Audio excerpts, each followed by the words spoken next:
But those were screams of joy, because that was my release papers.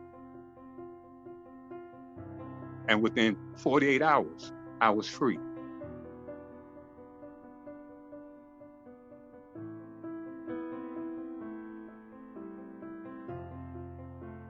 And people just started dying. People started dying.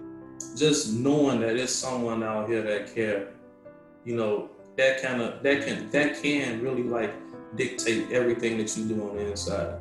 It's been hard, I think, for any family member being without him for so long. I think especially more for his daughter. So when that phone rings, it's just like my heart drops. Oh my God, please don't let it be anything bad, because that's the first thing that comes to my mind. Not that it could be anything else or anything good. The COVID is what's on your mind 24 hours a day. I think they just start letting them go to the day room for an hour.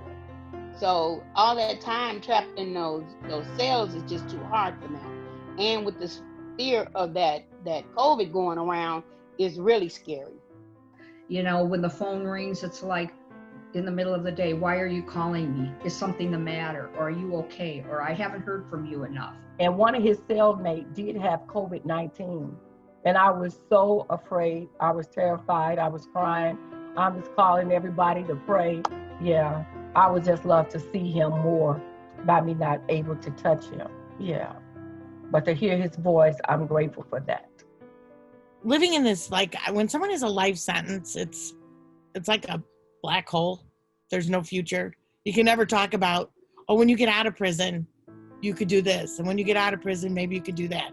It's just darkness that you don't talk about at all. And for me, COVID has really struck a nerve, because after all we've been through and have COVID come in, it was just so devastating, because I know how the prisons are. They're super close quarters, lack of hygiene. When COVID first struck Erickson, Illinois River, they went on lockdown, and it was 2 weeks before I had any word from him at all.